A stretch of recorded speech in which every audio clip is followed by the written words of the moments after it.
दोस्तों, आज हम श्रीमद् भगवद गीता के प्रथम अध्याय अर्जुन विषाद योग के बारे में समझेंगे। इस अध्याय की सबसे पहले धृतराष्ट्र से शुरुआत होती है और वे अपने सवाल संजय से पूछते हैं कि युद्ध में क्या हो रहा है, उनका पुत्र दुर्योधन और उनकी सेना क्या कर रही है और इसी के साथ पांडु पुत्रों की सेना क्या कर रही है। इसके बाद इस अध्याय में दोनों सेना के शूरवीरों का वर्णन और इसके बाद अर्जुन का विषाद आता है, अर्थात अर्जुन का दुख, उनकी समस्या, उनका धर्म संकट। आइए जानते हैं अध्याय 1 श्लोक संख्या 20 से 37 तक।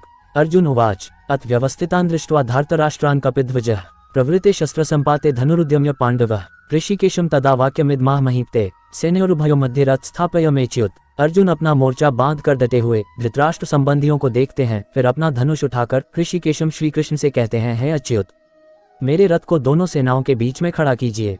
अच्युत अर्थात अटल, जो अपने स्थान से हटता नहीं, जिसका नाश नहीं हो सकता, और श्री कृष्ण का एक नाम अच्युत भी था। और अर्जुन अपने सारथी श्री कृष्ण से दोनों सेनाओं के बीच में जाने के लिए कह रहे हैं। अर्जुन ने श्री कृष्ण को इसलिए चुना था क्योंकि वे जानते थे कि जब साक्षात भगवान उनके साथ हैं तो इसका मतलब धर्म उनके साथ हैं, और जिनके साथ धर्म होता है वह कभी हार नहीं सकता है। यावदेतान् निरीक्ष्य योद्धुका मानवस्थितान् कर्मया सह योद्धव्यमस्मिन् रणसमुद्यमे। भगवद गीता अध्याय 1। दोस्तों, आज के जीवन का ये सबसे बड़ा ज्ञान है। युद्ध कोई भी हो सकता है, किसी भी प्रकार का, और आप दोनों पक्षों के बीच में जाकर आप युद्ध की सही अवस्था को जान सकते हैं। अर्जुन श्री कृष्ण से कहते हैं कि हे कृष्ण, जब तक मैं युद्ध क्षेत्र में डटे हुए युद्ध के अभिलाषी इन विपक्षी योद्धाओं को भली भांति देख न लूं कि इस युद्ध रूपी व्यापार में मुझे किन किन के साथ युद्ध करना योग्य है, तब तक इस रथ को यहीं खड़ा रखें। दोस्तों, हमें भी हमारी समस्या के बीच में खड़े होकर उसे भली भांति देखना और परखना चाहिए और तभी निर्णय लेना चाहिए। योत्स्यमानान्वीक्ष्य समागताः धार्तराष्ट्रस्य दुर्बुद्धिर्युद्धे प्रियचिकीर्ष्वः। अर्जुन दुर्योधन को दुर्बुद्धि बता रहे हैं क्योंकि दुर्योधन के हट के चलते ही यह युद्ध हुआ, और दुर्योधन का साथ देने जितने भी राजा आए हैं उन्हें अर्जुन युद्ध स्थल के बीच में खड़े होकर देखना चाहते हैं। दोस्तों, यह जरूरी नहीं कि आपका शत्रु सही हो, ये भी हो सकता है कि उसने गलत तरीके अपना के आपको युद्ध में उलझाना चाहा हो, जैसा कि महाभारत में भी हुआ। युद्ध तो करना ही पड़ता है, और वह तभी करना चाहिए जब आप अपने शत्रु को अच्छे से देख और परख चुके हों और जान चुके हों। इसलिए अर्जुन श्री कृष्ण से दोनों सेनाओं के बीच रथ को ले जाने के लिए कहते हैं। संजय उवाच एवमुक्तो ऋषिकेशो गुडकेशेन भारत सेनयोरुभयो मध्ये स्थापयित्वा रथोत्तमम् भीष्मद्रोण प्रमुखतः सर्वेषां च महीक्षिताम् उवाच पार्थ पश्येतान् संवेतान् कुरुनिति। संजय अपना आंखों देखा हाल बताते हैं, हे धृतराष्ट्र, जैसा कि अर्जुन ने कहा था, श्री कृष्ण ने दोनों सेनाओं के बीच में भीष्म पितामह और द्रोणाचार्य के सामने तथा संपूर्ण राजाओं के सामने रथ को खड़ा करके इस प्रकार कहा, हे पार्थ, युद्ध के लिए जुटे हुए इन कौरवों को देखो। दोस्तों, पार्थ अर्जुन का ही नाम था, वही अर्जुन जो शंका में बस गिरने ही वाले हैं, और हम सब भी पार्थ हो सकते हैं। और यदि हम कभी अपने आप को शंका में घिरा पाते हैं तो सहायता के लिए भगवान श्री कृष्ण भी दूर नहीं होते हैं, और न ही उनकी गीता दूर होती है। तत्रापश्यत् स्थितान् पार्थः पितॄन् पितामहान् आचार्यान् मातुलान् भ्रातॄन् पुत्रान् पौत्रान् सखींस्तथा। कुंती का एक नाम पृथा भी था, पृथा पुत्र अर्थात कुंती पुत्र। पार्थ दोनों ही सेना के मध्य में उपस्थित ताऊ, चाचा, दादा, परदादा, गुरु, मामा, भाइयों, पुत्रों और पोतों को देख रहे हैं। इसलिए महाभारत को धर्म युद्ध कहा गया है, एक ऐसा युद्ध जो धर्म के लिए किया गया था। और इस युद्ध का एक बड़ा परिवार दो हिस्सों में बन गया था, आधे सगे संबंधी एक तरफ और आधे दूसरी तरफ। हर किसी को फैसला करना था कि वह युद्ध में किसका साथ देना चाहता है, कौरवों का या पांडवों का।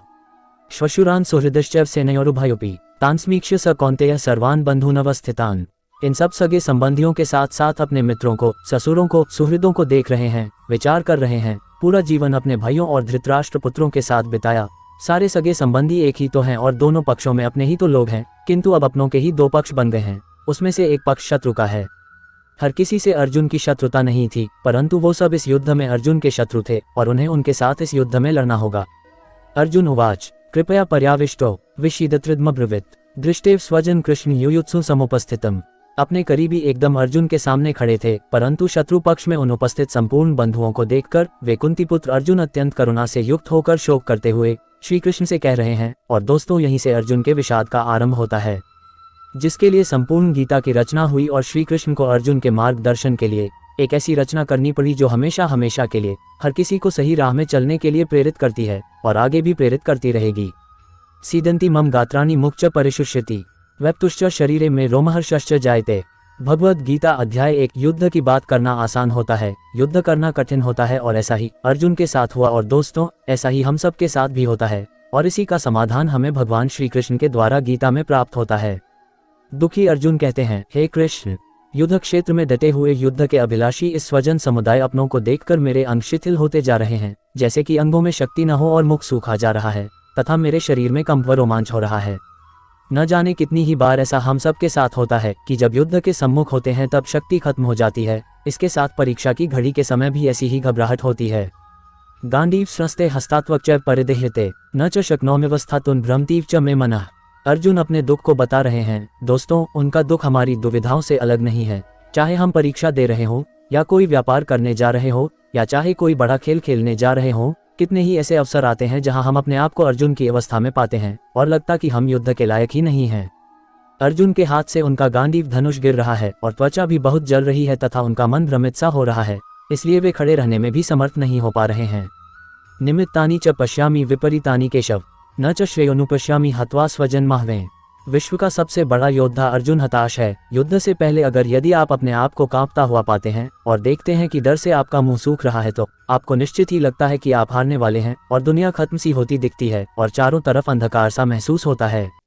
ऐसे ही समय में हमें एक मार्गदर्शक की जरूरत होती है और इसलिए अर्जुन कहते हैं, हे केशव, मैं लक्षणों को भी विपरीत ही देख रहा हूँ तथा युद्ध में स्वजन समुदाय को मारकर कल्याण भी नहीं दिखता, अर्थात अपनों की जान लेके मुझे क्या फायदा होगा। न कांक्षे विजय कृष्ण न च राज्यम सुखानी च किन नो राज्येन गोविंद किन भोगैर जीवितेन वा। अर्जुन बात को स्पष्ट रखते हैं। डर में सब व्यर्थ लगता है। अर्जुन कहते हैं, हे कृष्ण, मैं ना तो विजय चाहता हूँ और ना ही राज्य और ना ही मैं सुखों को चाहता हूँ। हे गोविंद, हमें ऐसे राज्य से क्या प्रयोजन है अथवा ऐसे भोगों और जीवन से भी क्या लाभ है। इस विषाद में, शंका में, डर में अर्जुन सब कुछ छोड़ देने को और त्याग देने को तैयार है। धन, दुनिया उन्हें कुछ भी नहीं चाहिए। वे ऐसे भयभीत और डर गए हैं कि दुनिया की हर खुशी को छोड़कर वह बस इस युद्ध से बचना चाहते हैं। इन्हीं लक्षणों को हमें भी पहचानना है ताकि ऐसी अवस्था में हम भी वही करें जो भगवान श्री कृष्ण बताएंगे। ये सामर्थ्य कांगक्षित नो राज्यम भोगा सुखानी च त इमेव स्थिता युद्धे प्राणास्त्यक्त्वा धनानी च। अर्जुन कहते हैं, हमें जिनके लिए राज्य, भोग और सुखादि अभीष्ट हैं, वे ही ये सब धन और जीवन की आशा को त्याग कर युद्ध में खड़े हैं। दोस्तों, सोचिए, जीवन का हर कार्य हम अपनों के लिए ही करते हैं। हमारा सारा काम, हमारे सारे फायदे, सुख शांति, भागदौड़ अपनों के लिए ही तो होती है और यहाँ पर हमें अपनों को ही मारना पड़ रहा है। इससे बड़ी क्या दुविधा होगी। अब वही अपने आप को मारने के लिए खड़े हैं और अब आपको भी उन्हें मारना पड़ेगा। ऐसी दुनिया किस काम की? यही उलझन अर्जुन के मन में है। आचार्या पितरः पुत्रास्तथैव च पितामहाः मातुला श्वशुरा पौत्रा श्याला संबंधिनस्तथा। अर्जुन के सामने खड़े हैं उनके गुरुजन, ताऊ, चाचा, लड़के, दादा, मामा, ससुर, पौत्र, साले और भी कई सारे संबंधी लोग। अर्जुन अपने हर संबंधी को करीब से पहचान रहे हैं और पहचान के उन्हें बता भी रहे हैं। अतान हंतुम इच्छामि घनत्पि मधुसूदन अपि त्रैलोक्य राज्यस्य हेतः किन्नु मही कृते। भगवद गीता अध्याय 1। अगर आप युद्ध करने का निर्णय लेते हैं तो क्या आप कह सकते हैं कि मैं इस शत्रु को मारूंगा और उसे नहीं? युद्ध में तो हर कोई एक सैनिक होता है और यदि वो शत्रु पक्ष से है तो आपको उसे मारना ही है। यही दुविधा अर्जुन की है जो वे बता रहे हैं। हे मधुसूदन, मेरे मारने पर अथवा तीनों लोगों के राज्य के लिए भी मैं इन सबको मारना नहीं चाहता, फिर पृथ्वी के लिए तो कहना ही क्या है। देखा दोस्तों, तीनों लोगों का राज्य भी अर्जुन को नहीं चाहिए और इन सब के लिए उन्हें उनके अपनों का वध करना पड़ता है, तो ये सब उन्हें नहीं चाहिए। दोस्तों, जीवन में कई बार ऐसी घड़ी आती है जब हमें जो सबसे प्रिय होता है उसका त्याग करना पड़ता है, क्योंकि हमें अपने ध्येय की ओर बढ़ना पड़ता है और अगर हम ऐसा करते हैं तो हमें ध्येय की प्राप्ति होती है। तब क्या हम अपनी सबसे प्यारी चीज को छोड़ सकते हैं? निहत्य धार्तराष्ट्रान का प्रीते स्यात् जनार्दन पापमेवा श्वेदस्मान हत्वैतानात्ताइनः। अर्जुन आगे कहते हैं, हे जनार्दन, धृतराष्ट्र के पुत्रों को मारकर हमें क्या प्रसन्नता होगी? इन आत्ताइयों को मारकर हमें तो पाप ही लगेगा ना। शत्रु पक्ष में चाहे आत्ताए बुरे लोग ही क्यों ना हो, लेकिन है तो अपनों को मारकर और अपनों का दुख देकर केवल पाप ही लग सकता है, पुण्य तो नहीं। ये कुरु पुत्रों के लालच का ही परिणाम था कि भाई भाई आमने सामने थे। दोस्तों, लालच से कभी किसी का भला नहीं होता और महाभारत में भी नहीं होना था। एक पक्ष को जीतना था तथा दूसरे पक्ष को हारना था। तस्मान्नार्हा वयम हन्तुं धार्तराष्ट्रान् स्वबान्धवान् स्वजन ही कथ हत्वा सुखिना श्याम माधव। क्या अपने परिवार को मारकर आपको सुख मिल सकता है?